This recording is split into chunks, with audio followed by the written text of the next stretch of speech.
yanzu a wannan ƙadiyar da ta faru abu biyu kaɗai daga ranar alhamis zuwa yau masu ban mamaki da suka faru. Wasu manyan malaman ɗariƙa a garin nan suka samu ɗaya daga cikin aminai na, in sun ji sun san saƙon ya zo min, wai dan Allah a gaya min yanzu ina da makiya da yawa, to dan Allah a daina karanta jawahirul ma'ani dan a samu sauki. Wallahi summa tallahi wannan shine saƙon, ana tawassuli da shi, wai dan Allah yanzu ina da makiya da yawa, to dan haka dan a samu sassauci a daina karanta jawahirul ma'ani. To gashi da ba ma zuwa da shi wajen karatu, yanzu mun fara. Da haka ku sani in dainawa za a yi ko ci gaba za a yi, ba za a daina ba wallahi. Abu na biyu, wani bawan Allah makocin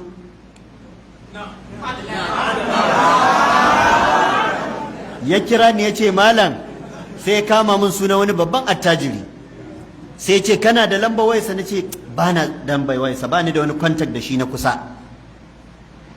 Sai ce to wannan a gabana aka yi, ba labari aka bani ba. Wasu mawaƙa suka je wajensa, ya musu kata-kata da sunan masu bege, za ku ga sun yi ta waƙoƙi suna zagi da cin mutunci, to daman abin da aka koya musu kenan, kowane tsuntsu kukan gidansu yake. Malam Jafar ya ce malamai sun kasa sewa sai mawaƙa. Ya ce to a gabansa waɗannan mawaƙan suka je wajen wannan attajirin, ya ce wallahi, ya ce da su ku tafi ku bani waje, ai na san wane ne ya ba ku 100,000 ku je ku yi wannan abin. Yanzu wane da yake cewa ku haɗu ku je ku kare annabi ku yi zage-zage da waƙoƙi, shi ba ga kilif ɗinsa nan ba yana cewa ko annabin ya hana sai ya yi. To kaga ashe abin kasuwanci ne, daman shi da kansa ya faɗa ba su da karsashi sai an raba musu me naira. Akwai wani mawaƙin ba zan kama sunansa ba, tunda shi ya bugo waya ya roƙe ni cewa dan Allah in yafe masa. Wallahi ban manta ba, ina jin ranar alhamis da daddare ko ranar juma'a karfe 2:30 na dare wayarsa ta shigo min. Ya kira ni sau ɗaya ban ɗauka ba, ya sake kira, sai na ce kai wannan ban san ko me ban, sai na ɗauka.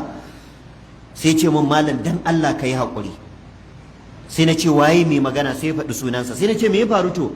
Sai ce ai na yi magana a kanka, na zazzage ka, kuma wallahi ban sani ba ne.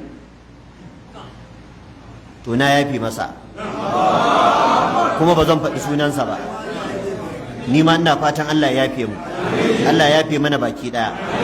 Ba shi ba, duk wanda ya zage mu bisa ga jahilci da rashin sani mun yafe masa.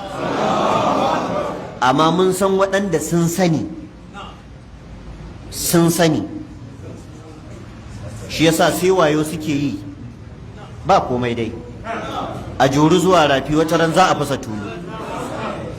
Amma dai ku sani ya ƴan uwa masu albarka, maganin dukkanin wani ruɗu da hayaniya shine a koma a yi karatu. Wannan shine abin da kullum muke faɗa, karatun nan Allah ya sauƙaƙa shi, ya zo kusa-kusa. Kuma ka rinka ganewa ko a social media malami zai magana da wanda zai shato magana da kaya faɗa, da wanda zai buɗe littafi ya karanta maka baki ya fassara, suna da bambanci. Ita idan ana gaddama, Allah ya ba mu mafita shine a kawo littafi a karanta. Yahudawa suka ce babu nasko a cikin shari'a, ma'ana Allah baya shafa hukunci da wani hukunci. Sai Allah ya ƙaryata su ya ce kullu da'ami kana hillan li bani isra'ila illa ma harrama isra'ilu ala nafsihi min qabli an tunazzala at-taura. Sai Allah ya ce qul fa'atu bit-taurati fatluha in kuntum sadiqin. Ubangiji madaukakin sarki zai raba gaddama tsakanin musulmi da mushrikai waɗanda suke cewa Allah yana da ɗa. Sai Allah ya ce ala innahum min ifkihim la yaquluna walada Allah wa innahum lakadhibuna astafal banati ala albanin ma lakum kayfa tahkumun afala tadhakkarun am lakum sultanun mubin fa'atu bi kitabikum in kuntum sadiqin. To duk lokacin da ake jayayya, littafi shi yake raba gaddama. To ba mutum zai zo ya ce maka ba komai zan dai zo da littafin, ba komai za a dai karanta. Ba da Allah, a yanzu to in baka zo da littafi yanzu ba sai yaushe za ka zo da littafin? Allah madaukakin sarki ya bamu lafiya ya bamu zama lafiya, ya nuna mana gaskiya ya bamu ikon binta, ya nuna mana ƙarya ya bamu ikon nisantata. Subhanakallahumma wa bihamdika ashhadu an la ilaha illa anta astaghfiruka wa atubu ilaik. Wassalamu alaikum.